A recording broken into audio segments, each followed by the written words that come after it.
What's up, everyone? Welcome to the video.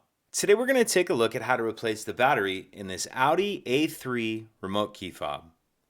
This Audi A3 key fob is going to use replacement battery CR2032, and I'll put a link in the description box of this video to where you can find these replacement batteries if you're in need.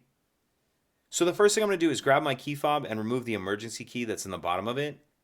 That's done by pressing this button on the back of the fob that my thumb's on, and the emergency key will pull out like that. Now I'm going to use this emergency key to pop this back cover up.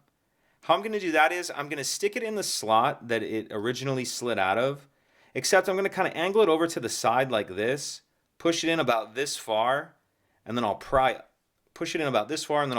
slightly, and it'll pop this back cover up just a little bit.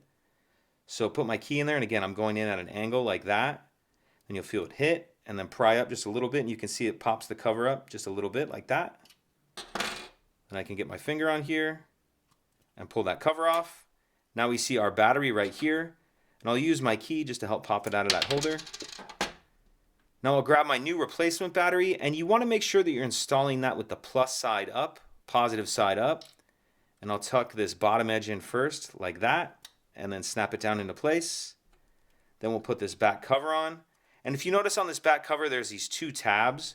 Those are going to slide in up towards this panic button. So I'll start those two in first like this, slide it up, and then snap that cover down, slide the emergency key back in, and that's it. If you could take a second to like and subscribe, it helps us out, and I'd appreciate it. Thank you.